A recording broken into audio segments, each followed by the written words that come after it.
kita punya soal tentang kalimat opini. Di sini yang ditanyakan, opini penulis ditunjukkan dengan kalimat bernomor. Sebelumnya kita harus pahami dulu perbedaan dari kata kunci atau keyword yang sering muncul pada kalimat opini dan kalimat fakta. Ini sudah saya cantumkan. Opini itu biasanya memuat tentang modalitas. Modalitas itu adalah sikap, pandangan, atau penilaian penulis terhadap suatu fenomena atau kejadian tertentu. Modalitas biasanya berbentuk saran, harapan, atau pendapat subjektif. Jadi biasanya kalau saran itu kita bisa menemukan kata-kata seperti sebaiknya, seharusnya. Nah, itu masih berupa opini penulis. Lain halnya dengan fakta. Fakta ini biasanya mengungkap bukti-bukti. Jadi fakta itu didasarkan dengan data atau temuan atau riset suatu lembaga tertentu, kemudian ada laporan. Laporan itu biasanya menggunakan kata telah atau sudah. Telah terjadi bencana alam, telah terjadi kebakaran, telah terjadi kecelakaan. Nah, itu biasanya itu juga termasuk dengan dalam kalimat fakta.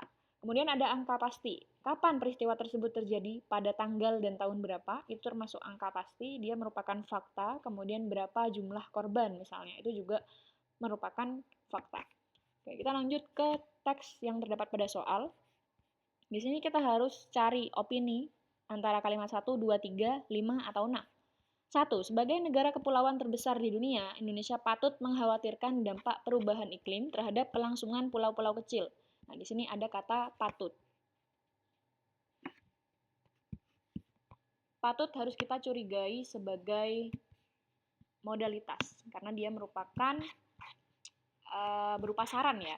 Patut itu sama seperti sebaiknya atau seharusnya. Indonesia seharusnya mengkhawatirkan ini. Nah, itu berarti masih merupakan pendapat penulis. Dampak perubahan iklim. Nomor 2, secara global, penelitian menunjukkan. Nah, penelitian menunjukkan ini ada data ya. Berarti dia merupakan fakta. 3, temuan Badan Riset dan Inovasi Nasional atau BRIN menaksir sekitar 115 pulau kecil. Nah, di sini ada angka. Berapa pulau kecil dan ini merupakan temuan Badan Riset dan Inovasi Nasional, berarti dia termasuk dalam fakta. 4, ratusan pulau berpotensi.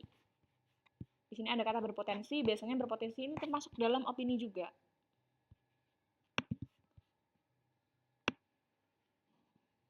Terkena dampak berlipat akibat kenaikan permukaan air laut sekaligus penurunan muka tanah. Tapi ini tidak termasuk opini. Kenapa? Karena masih mengacu kepada kalimat 3, yakni temuan BRIN tadi.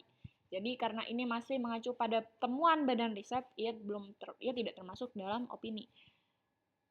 5. Data lainnya dari lembaga riset dan advokasi. Karena ada data lainnya menunjukkan ini temuan atau data juga dari suatu lembaga riset, berarti ini dia merupakan fakta juga.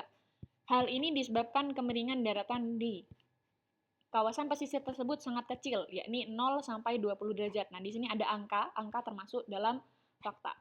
Karena ada jumlah derajat kemiringan yang ditunjukkan melalui angka ini.